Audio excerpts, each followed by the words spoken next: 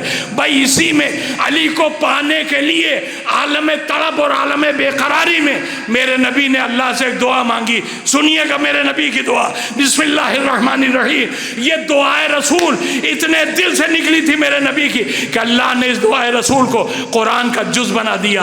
قرآن مجید میں میرے نبی کی دعا آج قرآن بن کے ہے، بسم اللہ الرحمن الرحیم، رب ادخلنی مدخل صدق واخرجنی مخرج صدق واجعل لی من لدنک سلطانا نصیرا۔ کیا ہوا ترجمہ؟ اے میرے اللہ مجھے سچائی کے ساتھ داخلہ دے، مجھے سچائی کے ساتھ فرصت دے، واجعل لی اور مجھے دے۔ سنیے کیا کہہ رہے ہیں، واجعل لی مجھے دے، من لدن کا اپنے پاس سے، سلطان نصیرہ طاقتور مددگار۔ ہائے ہائے ہائے، کیا کہا میرے نبی نے؟ میرے مالک اپنے پاس سے مجھے دے ایک طاقتور مددگار۔ جملہ حوالے کروں، میرے نبی کے کہنے کا مطلب تھا میرے مالک مجھے طاقتور مددگار دینا، کمزور نہیں، سانپ کو دے کے رونے والا نہیں چاہیے، کلہے چیرنے والا۔ صلوات بھیجے محمد والے محمد۔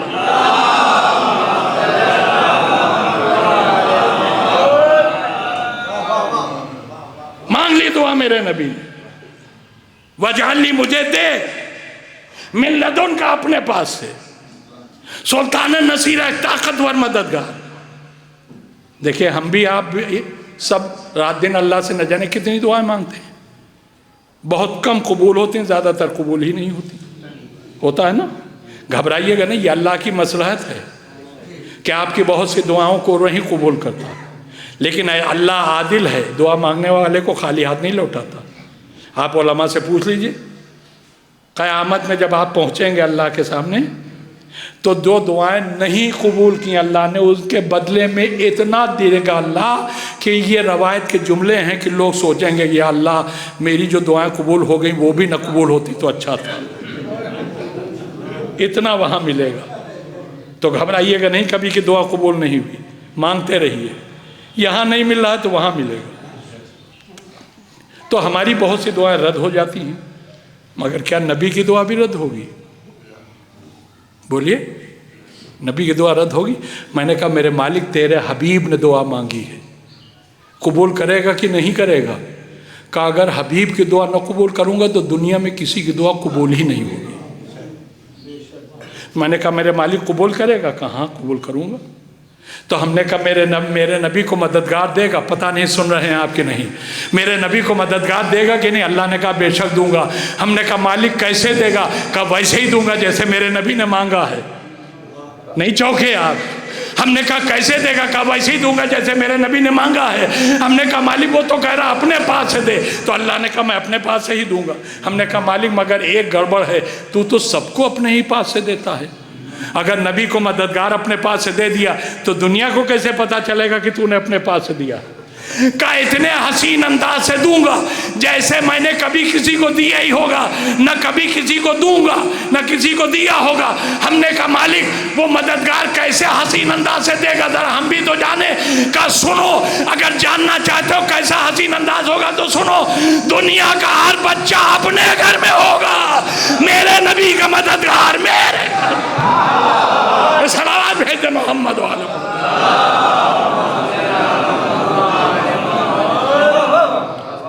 میرے نبی کا مددگار میرے گھر میں۔ کعبے میں مولا علی کی ولادت کا مطلب سمجھے اب آپ؟ یہ نبی کی دعا تھی جو کہا تھا اپنے پاس سے دے، تو اللہ نے کہا ہر بچہ کعبے میں نہیں پیدا ہو سکتا، اب جو نبی کا مددگار بن کے جا رہا صرف وہی کعبے میں پیدا ہوگا، تاکہ دنیا جان لے کہ اللہ نے اپنے پاس سے اپنے نبی کو مددگار دیا۔ ایک صلوات اور بھیج دیے محمد والے۔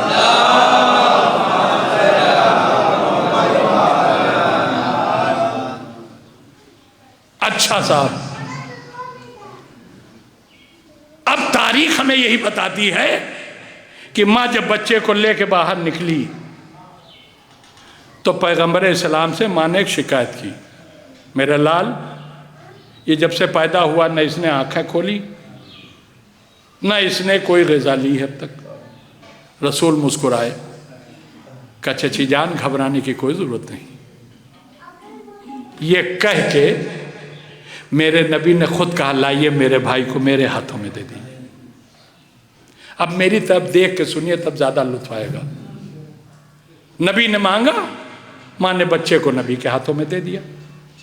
تو اب روایت یہ کہتی ہے کہ نبی نے فوراً اپنی زبان دہان علی میں دی، مگر میں نے گزارش کی کہ میری طرف دیکھ کے سنیے۔ اب ذرا میں یوں سمجھیے، یہ میرے ہاتھ یوں ہیں، اب کوئی بچہ میرے ہاتھ میں ہے اور میں اس بچے کے منہ میں اپنی زبان دینا چاہوں تو بغیر جھکے دے پاؤں گا؟ آئے آئے بغیر جھکے میں اپنی زبان بچے کے منہ میں نہیں دے سکتا۔ اب نبی کو اپنی زبان علی کے دہن میں دینا ہے تو میرا نبی علی کے سامنے جھکے گا کہ نہیں؟ ارے مسلمانوں کہاں ہو؟ جس علی کے سامنے نبی جھک رہا ہو اس کے سامنے تمہیں جھکنے میں نانی کیوں مر رہی ہے؟ صلوات بھیجے محمد وعلی محمد۔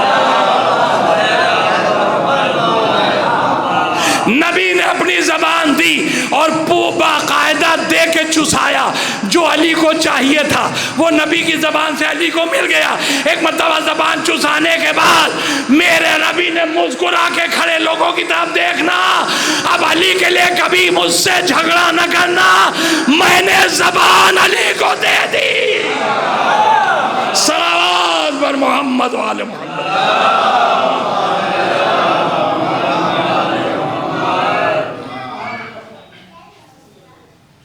اچھا، اب ایک اعتراض ہوتا ہے یہاں پر، اس کا جواب بھی دے دوں، اس کے بعد گفتگو سمیٹنے کی کوشش کروں گا۔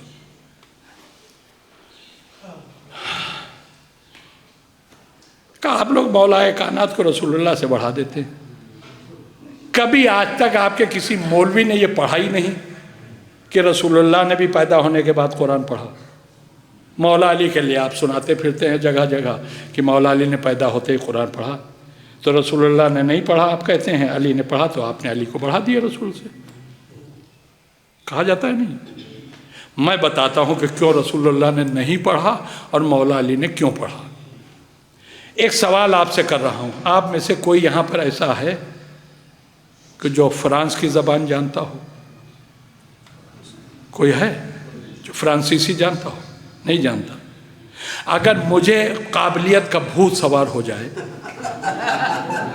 اور میں فرانسیسی زبان جانتا ہوں، میں اس میں تقریر کرنے لگوں تو آپ لوگ میری تقریر سنیں گے؟ کہ جب ہماری سمجھ ہی نہیں آ رہا تو آپ کو کیا ضرورت ہے بولنے کی؟ ارے بولیے تب جب ہم سمجھیں۔ اس کا مطلب یہ ہے کہ بولا وہیں جاتا ہے جہاں کوئی سمجھنے والا ہو۔ ہائے ہائے میں نے کیا کہہ دیا؟ بولا وہیں جاتا ہے جہاں کوئی سمجھنے والا ہو۔ اے مسلمانوں یہ نہ کہو ہم سے کہ ہم نے علی کو بڑھا دیا، کہ علی نے قرآن پڑھا نبی نے نہیں پڑھا تو ہم نے نبی کو گھٹایا نہیں ہے۔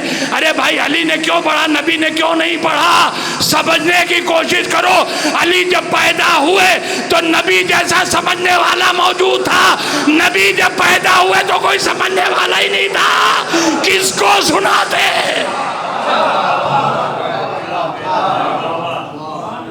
اور ایسا نہیں ہے کہ میرے نبی نے نہیں پڑھا تو وہ پڑھے ہوئے نہیں تھے۔ بھائی سنیے، جب میرے مولا نے توریت پڑھی، میرے مولا نے زبور پڑھی، میرے مولا نے انجیل پڑھی، میرے مولا نے قرآن پڑھا، تو اب نبی کی لفظیں تو آپ کو معلوم ہے۔ میرے نبی نے کیا کہا؟ یا علی تم نے توریت خوب پڑھی، تم نے زبور خوب پڑھی، تم نے انجیل خوب پڑھی، اور اے علی قرآن تو تم نے ویسے پڑھا ہے جیسے یہ آنے والا ہے۔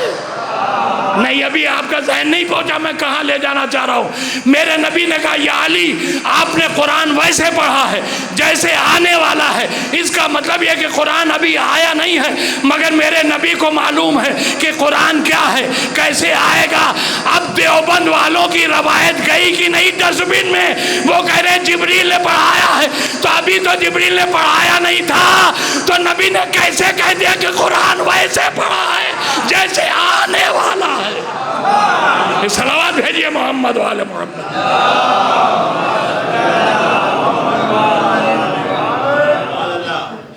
تو میرے نبی نے تصدیق قرآن کر کے بتایا کہ میں بھی اللہ کا پڑھایا ہوا، اور میرے مولا نے قرآن پڑھ کے بتایا کہ میں اللہ کا پڑھایا ہوا۔ دونوں میں کوئی جاہل نہیں ہے۔ اب بس ایک بات اور، ماں نے 2 شکایتیں کی تھی، کوئی غذا نہیں لی اس نے اور آنکھیں نہیں کھولی۔ نبی کی آغوش میں آ کے میرے نبی مولا نے آنکھیں بھی کھولی اور لعاب دہن رسول کی شکل میں غذا بھی لے لی۔ اور جیسے ہی میرے مولا نے نبی کے آغوش میں آنکھیں کھولی، میرے رسول نے ایک جملہ کہا، یا علی ابھی تک آپ نے آنکھیں کھولی نہیں تھی، میرے ہاتھوں پر آ کے آپ نے آنکھیں کھولی، اس کا مطلب آپ نے اپنی نگاہوں کو میرے لیے مخصوص کر رکھا تھا، جب تک میں سامنے نہیں آیا آپ نے آنکھیں نہیں کھولی۔ تو یا علی اگر آپ نے جملہ دے رہا ہوں، اگر آپ نے اپنی نگاہوں کو میرے لیے مخصوص کیا ہے تو میں محمد اپنے علم کو آپ کے لیے مخصوص کرتا ہوں۔ آپ نے اپنی نگاہوں کو میرے لیے مخصوص کیا ہے، میں اپنے علم کو آپ کے لیے مخصوص کرتا ہوں۔ اس کا مطلب ہے میرے مولا نے اپنی نگاہیں نبی کو دی، نبی کا علم لیا۔ اب ایک بات بتائیے، کچھ دے کے جب آپ کچھ لیتے ہیں تو اس لین دین کو کیا کہتے ہیں؟ آپ بازار جاتے ہیں، روپیہ دیتے ہیں، سامان لیتے ہیں، کیا کہتے ہیں؟ کیا ہے یہ؟ سودا۔ گھر میں ماں اپنے بچوں سے یہ روپیہ لو جا کے سودا لے آؤ، تو سودے میں کیا کیا جاتا ہے؟ آپ پیسے دیتے ہیں، سامان لیتے ہیں، تو کچھ دے کے کچھ لینے کو کہتے ہیں سودا۔ کہتے ہیں کہ نہیں کہتے؟ میرے مولا نے نبی کے ہاتھوں پہ آ کے فوراً سودا کیا، اپنی نگاہیں نبی کے حوالے کر دی، نبی کا علم اپنے قبضے میں لے لیا۔ میں نے کہا میرے مولا آپ کے سودوں پر تو دل چاہتا کہ میں مر جاؤں، مر جانے کو دل چاہتا آپ کے اس سودوں پر۔ آپ نے نبی کی آغوش میں جملہ سنیے گا، آپ نے جو سودے کیے ہیں ان پر مر جانے کو دل چاہتا ہے۔ نبی کی آغوش میں آنکھیں کھولی تو علم نبی کا سودا کر لیا۔ شب ہجرت جب بستر رسول پر آنکھیں بند کی تو مرضی خدا کا سودا کر لیا۔ صلوات پر محمد والے محمد۔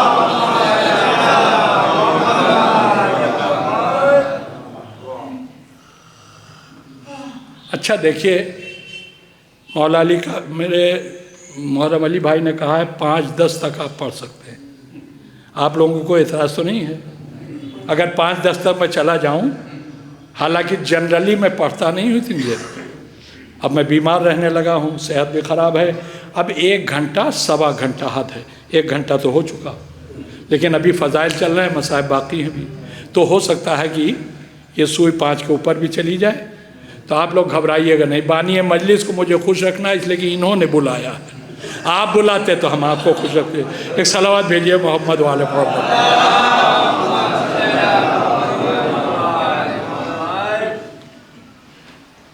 کعبہ دیکھیے صرف ہمارے لیے اللہ کا گھر نہیں ہے، وہ جو اس دور میں کافر تھے ان کے لیے بھی ان کے خداؤں کا گھر ہی تھا۔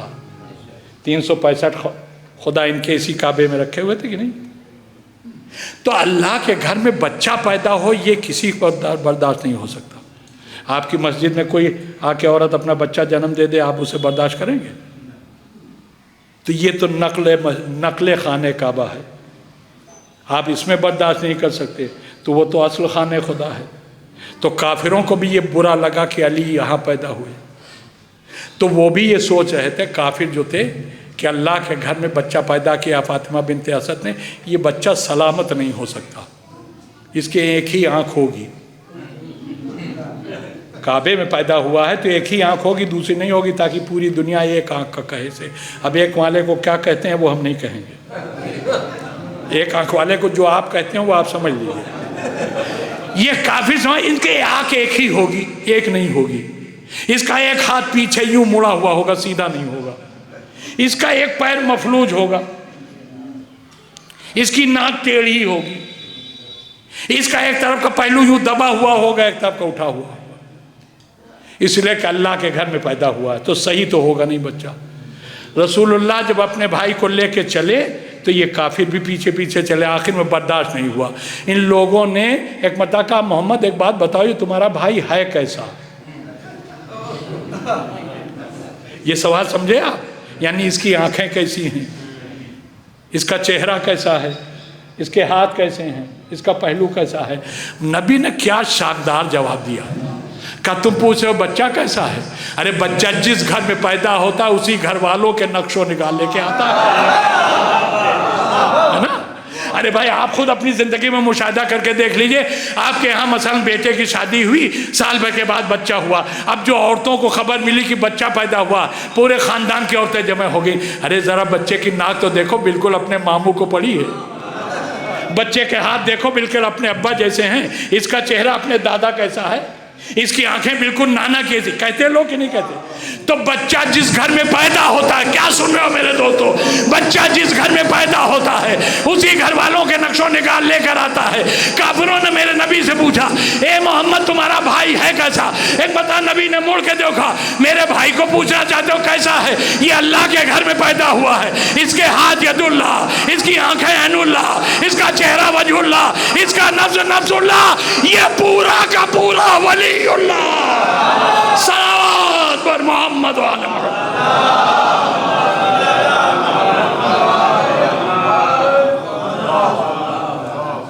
اچھا بھائی اسی کے وقت کے انتظار میں رسول ابھی تک اپنے بھائی کو اپنے گود میں لیے ہوئے تھے۔ اب یہ جواب دے دیا کہ چچی لیجئے اپنے بیٹے کو، اب چچی کے حوالے کر دیا۔ ماں بچے کو لے کے آ گئی اپنے گھر، 3 دن سے گھر سے دور تھی۔ دیکھیں عورت ہی کے سہارے گھر سدھرا رہتا ہے، ورنہ اگر 2 دن اور 3 دن کے لیے عورت گھر سے چلی جائے تو گھر کباڑ خانہ ہو جاتا ہے۔ جناب فاطمہ بنت اسد 3 دن کے بعد اپنے گھر آئی ہیں، تو ظاہر سے بات ہے گھر میں بہت سی تبدیلیاں ہو گئی ہوں گی۔ تو انہوں نے کیا کیا، بچے کو لٹا دیا جھولے میں اور خود لگ گئیں گھر کو سدھارنے میں، گھر کو سجل کرنے میں۔ اب ہم نے اپنے مولویوں سے سنا ہے کہ اس زمانے میں ایک اژدہا تھا، بڑا ہوشیار اژدہا تھا، پورے عرب میں کہیں بچہ پیدا ہو اسے اپنی جگہ پر بیٹھے بیٹھے خبر ہو جاتی تھی، فلاں جگہ بچہ پیدا ہوا ہے۔ ہائے ہائے، اس کا مطلب کہ مسلمان بھی مانتا ہے کہ اژدہے کے پاس علم غیب تھا۔ یہ بیٹھا ہے مکے میں، بچہ پیدا ہوا مدینے میں، اس کو مکے میں خبر مل گئی، تو خبر مل گئی تو علم غیب کا مالک تھا کہ نہیں؟ ارے رو ماتم کرو مسلمانوں کی عقل پر، ایک اژدہا علم غیب رکھتا ہے، یہ مان لیں گے محمد کی اولاد کے پاس علم غیب ہے، یہ نہیں مان سکتے۔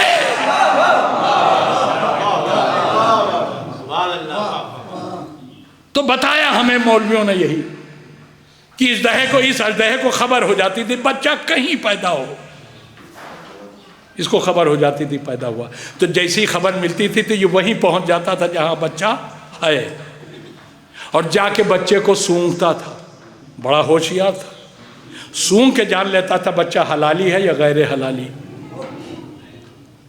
یہ سب ہم کو نہیں معلوم، ہم کو مولویوں نے بتایا۔ یہ سونگتا تھا اور سونگ کے جان لیتا تھا کہ بچہ حلالی ہے کہ غیر حلالی، تو اگر حلالی ہے تو چھوڑ دیتا تھا، لیکن اگر غیر حلالی ہے تو لوگ یہی بتاتے کہ مار دیتا تھا۔ سنا ہے آپ لوگوں نے بھی کہ نہیں؟ حلالی کو چھوڑ دیتا تھا اور غیر حلالی کو، مگر ایک بات کہوں اگر آپ برا نہ مانیے، حلالیوں کو چھوڑ دیتا تھا یہ بات تو ہماری سمجھ میں آتی ہے، غیر حلالیوں کو چھوڑتا نہیں تھا، مار دیتا تھا، یہ میری سمجھ میں نہیں آتا۔ اگر سب کو مار دیتا تو علی کو ستانے والے کہاں سے آ گئے؟ ہمیں سب کو مار دیتا تھا ان کو بھی مار دیا ہوتا، جن کے بدولت مولا علی کو اپنے خطبے میں کہنا پڑا کہ 25 سال نبی کے بعد میں نے زندگی ایسے گزاری جیسے کسی کی آنکھ میں ایک تنکا پڑ گیا اور وہ اسے نکال نہ پا رہا۔ یہ وہی تو تھے جنہیں اژدہے کو مار دینا چاہیے تھا، جنہوں نے نبی کو 25 میرے مولا کو 25 سال اس تکلیف میں گزارنے میں مجبور کر دیا۔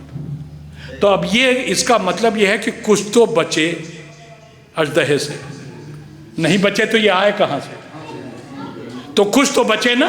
تو جب یہ سونگ کے غیر حلالی کو مار دیتا تو یہ بچے کیسے؟ ہے نا سوال؟ کیسے بچے؟ تو اب میں بتاتا ہوں کیسے بچے. دیکھیں دنیا جانے یا نہ جانے، ماں جانتی ہے کون سا بچہ جائز ہے کون سا ناجائز ہے. ماں باپ بھی نہیں جانتا مگر ماں جانتی ہے کون بچہ ہمارا حلالی ہے اور کون غیر حلالی ہے. تو ظاہر سے بات ہے کہ اس زمانے میں کچھ مائیں جانتی تھی کہ غیر حلالی کو یہ اژدہا مار دیتا ہے. تو میرا دل کہتا ہے کہ ان ماؤں نے جب اپنے ناجائز بچوں کو پیدا کیا ہوگا تو لے کے بھاگی ہوں گی تاکہ اژدہا آنے نہ پائے، اس سے پہلے اپنے بچے کو لے کے بھاگ جائیں. تو یہ بچے جو غیر حلالی ہوتے ہیں، یقین جانیے میں حقیقت بتا رہا ہوں، یہ غیر حلالی بچے جو ہوتے ہیں یہ ہوشیاری میں اپنا جواب نہیں رکھتے. جب ان کی مائیں لے کے بھاگتی ہوں گی تو انہیں پہلا ہی سبق زندگی میں مل گیا، جان بچانے کے لیے بھاگو. اب سمجھ میں آیا جب یہی لوگ بڑے ہو کے مسلمان ہوئے، نبی نے میدان جنگ میں کھڑا کر دیا، تو اب یہ بھاگیں گے نہیں تو اور کیا کریں گے. صلوات پر محمد و آل محمد.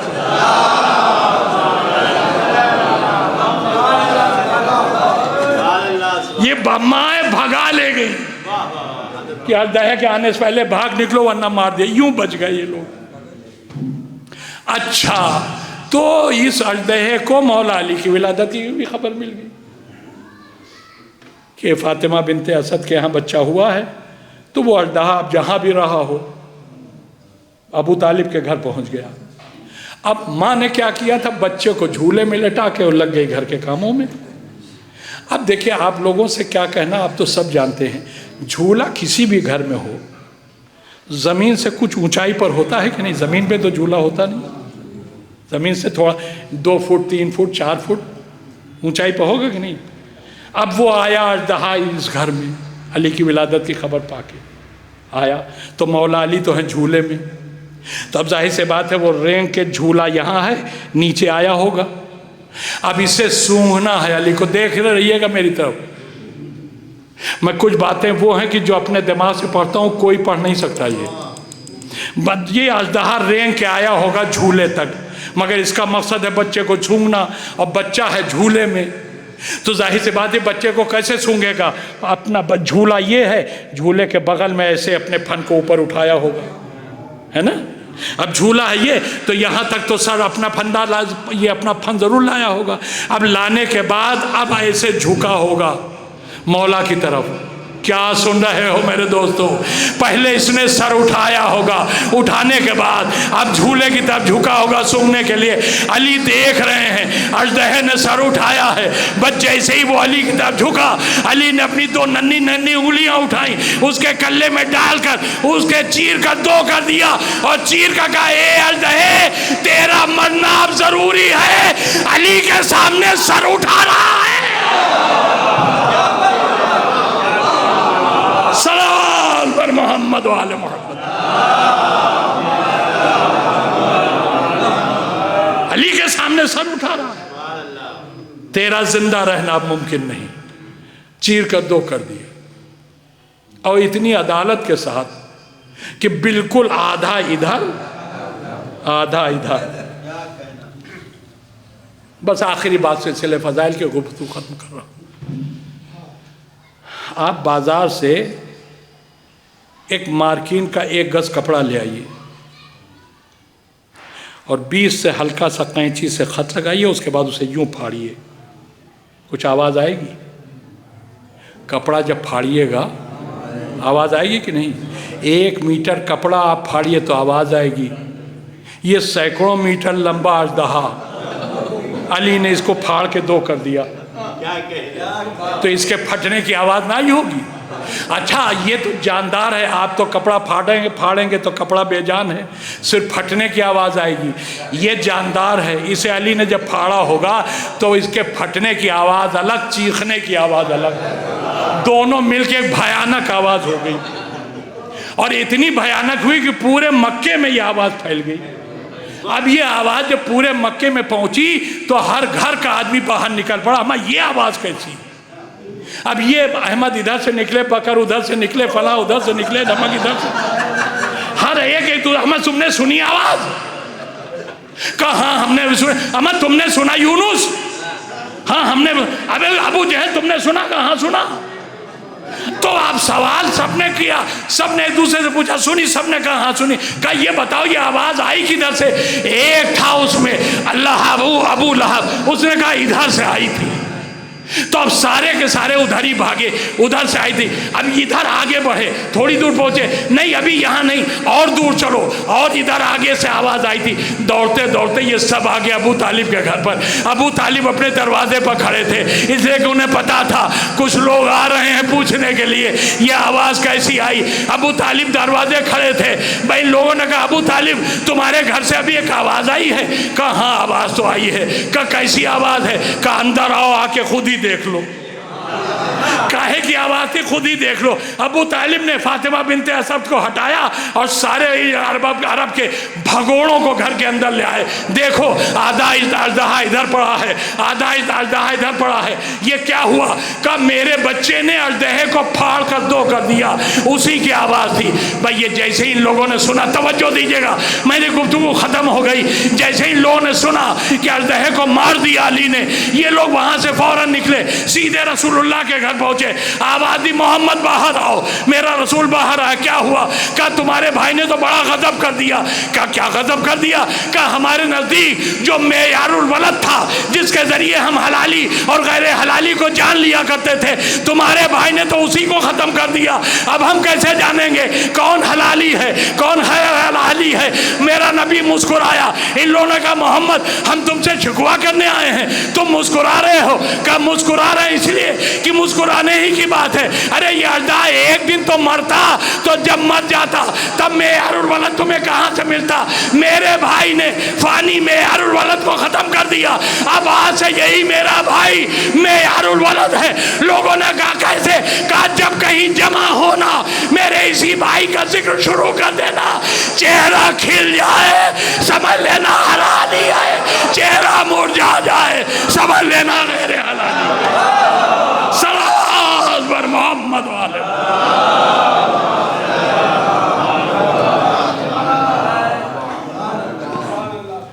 بس میرے دوستو ختم کر دی میں نے۔ یقین جانیے یہ بھائی محرم علی صاحب کی محبت ہے جو اتنی دیر پڑھوا لی ہے، ورنہ میں 1 گھنٹہ بہت پڑھ دیا، کہیں تو 1.25 گھنٹہ، اس سے زیادہ نہیں، لیکن اب 1.25 گھنٹہ میں پڑھ چکا۔ اب ایک علی کے فضائل سنائے ہیں، اب ایک علی کے مصائب سناؤں گا۔ وہ علی کون ہے میں بتاؤں گا، نہیں آپ خود پہچانیں گے۔ صرف ایک جملہ کہہ کے گفتگو کو آگے بڑھا رہا ہوں۔ پوری کائنات میں اس اعتبار سے میرا مولا حسین سب سے خوش نصیب بندے خدا ہے کہ اسے اللہ نے وہ بیٹا دیا ہے جو صورت و سیرت و رفتار و گفتار میں میرے نبی کی تصویر ہے۔ کسی کو ویسا بیٹا نہیں ملا۔ کچھ سمجھے آپ؟ میں حسین کے لال علی اکبر کی بات کر رہا ہوں، شبیہ رسول بیٹا۔ اور یہ بات جب پورے عرب میں مشہور ہوئی کہ اللہ نے حسین کو وہ بیٹا دیا ہے جو صورت و سیرت اور رفتار و گفتار میں پیغمبر اسلام کی مکمل تصویر ہے، تو لوگوں نے میرے مولا حسین کو مبارکباد کے خطوط بھیجنا شروع کیے۔ مولا حسین آپ کو مبارک ہو، آپ کو شبیہ رسول بیٹا ملا۔ اب اسی زمانے میں ایک شخص تھا جس کا نام تو تاریخ میں نہیں ملتا، لیکن وہ جس نام سے پکارا جاتا تھا وہ ملتا ہے، شاہ حلب۔ حلب شام کا ایک شہر ہے، وہاں کا رہنے والا تھا، اسے شاہ حلب کہا جاتا تھا۔ آل محمد کا بے پناہ شیدائی، بے حساب چاہنے والا۔ اسے بھی خبر ملی کہ مولا حسین کے ہاں بیٹا ہوا ہے جس کا نام مولا نے علی رکھا ہے اور وہ رسول کی تصویر ہے۔ اتفاق یہ ہے کہ ادھر حسین کے گھر میں علی اکبر پیدا ہوئے، ادھر شاہ حلب کے گھر میں ایک بیٹی پیدا ہوئی۔ علی اکبر کے حسن و جمال کا تو کوئی مقابلہ ہو ہی نہیں سکتا، مگر یہ بچی جو شاہ حلب کے گھر میں پیدا ہوئی، حسن و جمال میں اس کا بھی اپنے مقام پر کوئی جواب نہیں تھا۔ شاہ حلب نے بھی مولا حسین کو مبارکباد کا خط لکھا،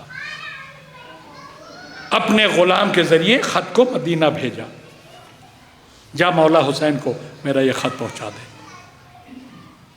شاہ حلب کا غلام اپنے آقا کا خط لے کر مدینہ پہنچا، مولا حسین کے ہاتھوں میں اپنے آقا کا خط دیا، مولا میرے آقا شاہ حلب نے آپ کو مبارکباد کا خط بھیجا۔ سنیے گا خط میں کیا لکھا تھا۔ اس نے لکھا تھا، یہ خط ہے غلام آل رسول شاہ حلب کی جانب سے اپنے آقا مولا حسین کی خدمت میں۔ اور اس کے بعد اس نے لکھا کہ مولا میں نے سنا ہے کہ اللہ نے آپ کو ایک بیٹا دیا ہے جو صورت و سیرت اور رفتار و گفتار میں نبی کریم سے مشابہ ہے، میں آپ کو آپ کے اس بیٹے کی آمد پر مبارکباد پیش کرتا ہوں، لیکن میرے مولا اللہ نے آپ کو بیٹا دیا ہے، اس کا مقابلہ تو نہیں کسی سے ہو سکتا، لیکن اللہ نے مجھے بھی ایک بیٹی دی ہے اور صورت و سیرت میں، صورت اور حسن میں اس کا بھی کوئی جواب نہیں ہے۔ میرے مولا اس غلام کی آپ کی خدمت میں گزارش ہے کہ میری بچی کو اپنے علی اکبر کی زوجہ کی شکل میں اپنی کنیز کے طور پر قبول فرما لیجیے۔ میں رشتہ دے رہا ہوں علی اکبر کا، میری اس بچی کا رشتہ علی اکبر کے لیے قبول فرما لیجیے۔ شاہ حلب کا غلام کہتا ہے کہ مولا نے یہ خط پڑھا اور خط کو سامنے رکھ کر حسین نے ڈاڑھیں مار مار کر رونا شروع۔ دیکھیں شادی کے سلسلے کی مجلس سے اسی مناسبت سے پڑھا، مولا نے ڈاڑھیں مار مار کے رونا شروع کر دیا۔ اب شاہ حلب کا غلام پریشان ہے، یا اللہ میرے آقا نے اس خط میں ایسا کیا لکھ دیا جسے مولا پڑھ کے زاروں قطار رونے لگے۔ مولا نے تو مبارکباد بھیجی ہے، میرے آقا نے مولا کو مبارکباد بھیجی ہے، میرے آقا نے اپنی بیٹی کا رشتہ مولا کے بیٹے کے ساتھ دیا۔ دیکھیں شادی کا گھر آپ سب جانتے ہیں، اگر کسی بچے کا رشتہ طے ہونے لگ جائے تو گھر میں شادی سے پہلے شادی کا منظر نظر آنے لگتا ہوتا ہے، ایسا کہ نہیں؟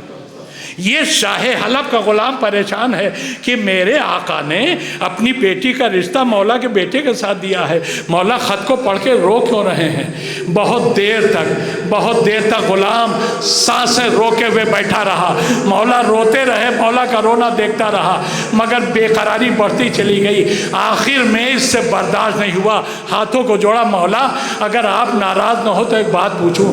کہاں پوچھ؟ حسین نے سسکیاں لیتے ہوئے پوچھا، کہاں پوچھ؟ کیا پوچھنا چاہتا ہے؟ کہا میرے آقا نے آپ کے بیٹے کے نام اپنی بیٹی کا پیغام دیا ہے نا۔ اب میرے مولا نے کہا ہاں بالکل صحیح تم نے کہا۔ کہا مولا تو پھر تو یہ خوش ہونے کی بات ہے، آپ ناراض کیوں ہوئے ہیں؟ آپ رو کیوں رہے ہیں؟ مولا نے کہا میں رو نہیں رہا، میرے کلیجے کے ٹکڑے ہو گئے ہیں، میں کیسے تمہیں بتاؤں کیا میرے دل پر گزری ہے۔ کہ مولا کچھ تو بتائیے۔ کہ بس اتنا جا کے اپنے آقا سے کہہ دینا کہ مجھے تیری بیٹی کے ساتھ علی اکبر کا رشتہ نامنظور نہیں ہے، مجھے منظور ہے، مگر اس رشتے کو مکمل تب سمجھنا جب علی اکبر 18 سال کا پورا ہو جائے۔ میرے مولا نے ایک جملے میں پوری کربلا بیان کر دی۔ حسین کے کہنے کا مطلب یہ تھا، اے شاہ حلب میں تیری بیٹی سے علی اکبر کا رشتہ کیسے قبول کروں؟ میرا لال 18ویں سال مار ڈالا جائے۔ جا کے اپنے آقا سے کہہ دینا کہ مولا کو تیری بیٹی سے علی اکبر کا رشتہ منظور تو ہے، مگر اسے مکمل تب سمجھنا جب علی اکبر 18 سال کے ہو جائے۔ جا کے غلام نے اپنے آقا کو حسین کا پیغام پہنچا دیا۔ اب شاہ حلب خوش ہو گیا کہ میرے مولا نے میری بچی سے اپنے بیٹے کا رشتہ منظور کر لیا۔ اب آج کے بعد یہ دن گن رہا ہے، 18 سال پورے ہو جائیں تو علی اکبر سے میری بچی کا رشتہ فائنل ہو جائے گا۔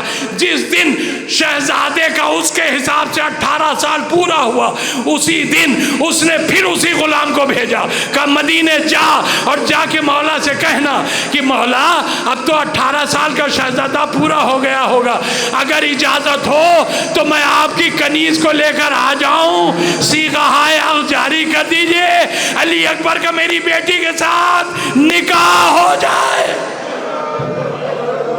شاہ حلب کا غلام کہتا ہے میں حلب سے چلا، مگر جب مدینے پہنچا تو مجھے ایسا لگا جیسے مدینہ کسی نے لوٹ لیا ہے۔ اتنی ویرانی، اتنا سناٹا، ہر طرف جیسے غم، ہر طرف جیسے رونے کی آواز۔ کہتا ہے میں پریشان ہو گیا، یا اللہ یہ شہر رسول میں اتنا سناٹا کیوں ہے؟ یہ ہر طرف غم کی فضا کیوں ہے؟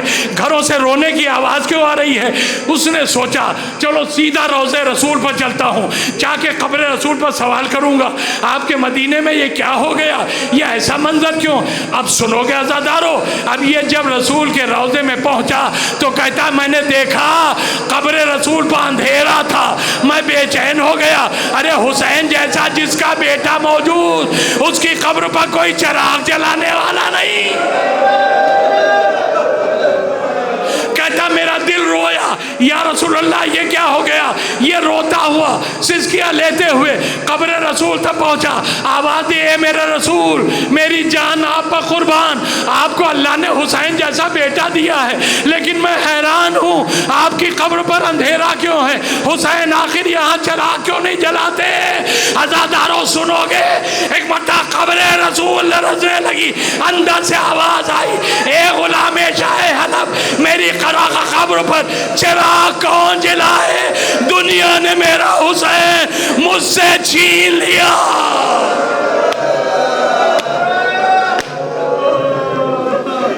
دنیا نے میرا حسین مجھ سے چھین لیا۔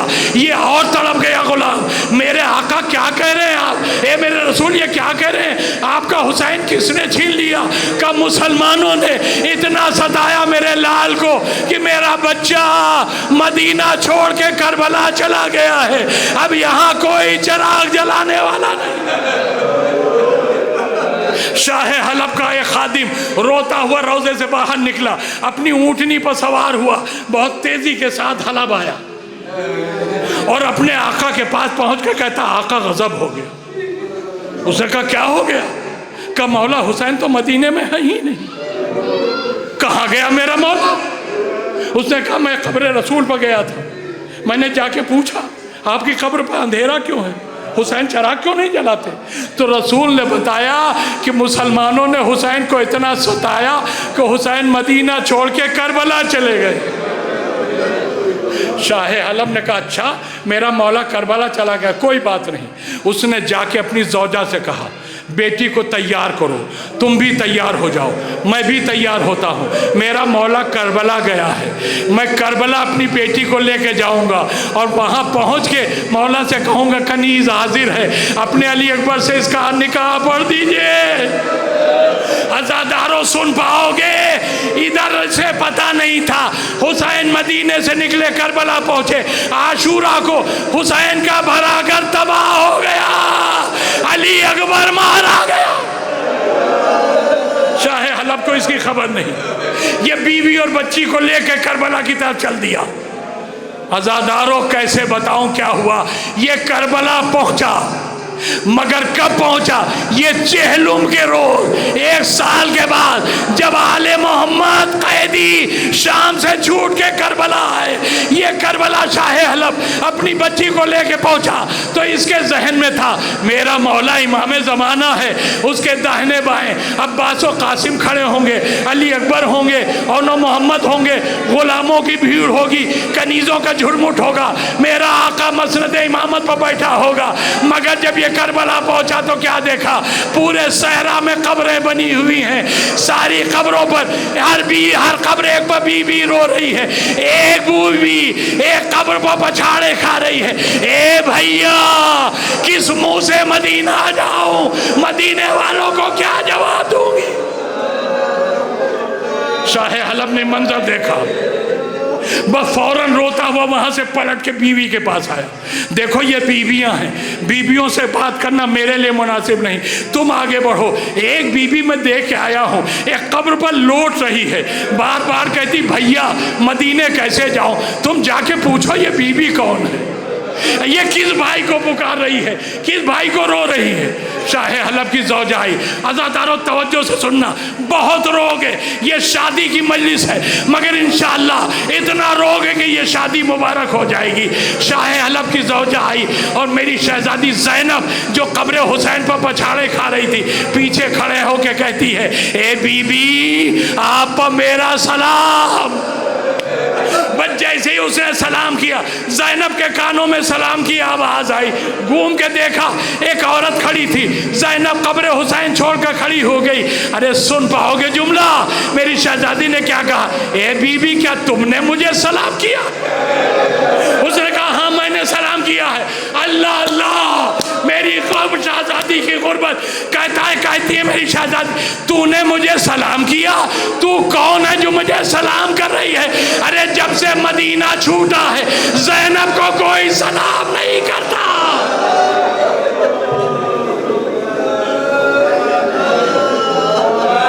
بس ارباب اعظم مجلس ختم کر رہا ہوں، بس 2-3 منٹ کی زحمت ہے۔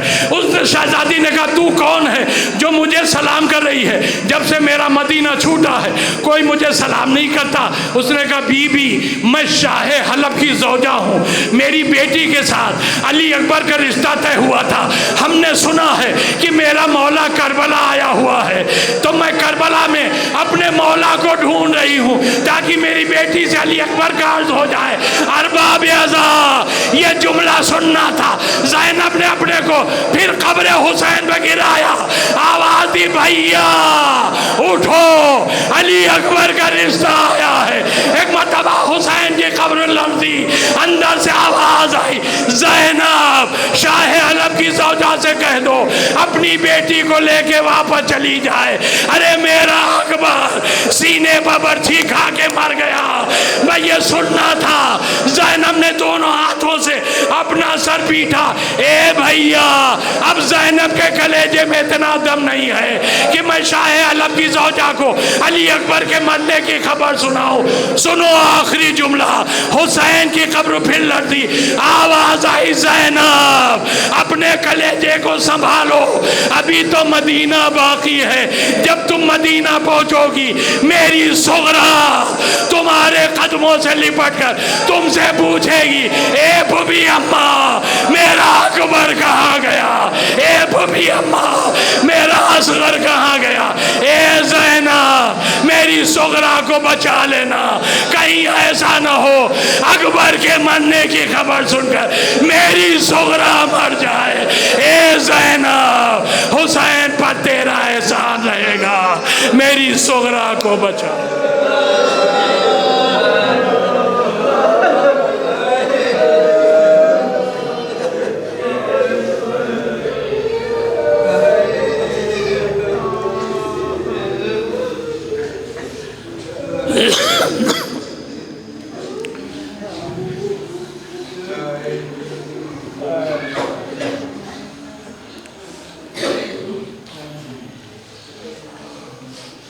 وَسَيَعْلَمُ الَّذِينَ ظَلَمُوا أَيَّ مُنْقَلَبٍ يَنْقَلِبُونَ لَعْنَةُ اللَّهِ عَلَى الْقَوْمِ الظَّالِمِينَ۔ اے میرے مالک تجھے واسطہ ہے کربلا کے انہی مقدس شہیدوں کا جن کے غم میں ان عزاداروں کے آنسو بہے ہیں، انہی آنسوؤں کے صدقے میں ان سب کے گناہوں کو معاف فرما دے۔ ان کے وہ بزرگوار جو آج اس دنیا میں نہیں ہیں تیری بارگاہ میں پہنچ چکے ہیں، اپنی رحمتوں کے صدقے میں بے حق محمد و آل محمد ان سب کے گناہوں کو معاف فرما کر انہیں جوار رحمت میں جگہ عنایت فرما۔ اے میرے پروردگار ہماری اس قوم میں جتنے نوجوان ہیں ان سب کو سچا محب محمد و آل محمد ہونے کی توفیق عطا فرما۔ اے میرے مالک ہر گھر کے بچے محبان محمد و آل محمد ہوں، سب کی شادیاں ہوں، سب غلام علی اکبر بن کر شادیاں کریں اور ان کے گھروں میں جو نسلیں بڑھیں وہ سبھی نسلیں محمد و آل محمد کی فدائی ہوں۔ اے میرے مالک بے حق محمد و آل محمد اس پوری قوم پر اپنے رحم و کرم کا سایہ باقی رکھ۔ اے میرے پروردگار پوری دنیا میں محمد و آل محمد علیہ السلام کے چاہنے والے جہاں کہیں بھی ہوں ان سب کی جان مال عزت آبرو کی تو حفاظت فرما۔ فتقبل منا انک انت السمیع العلیم۔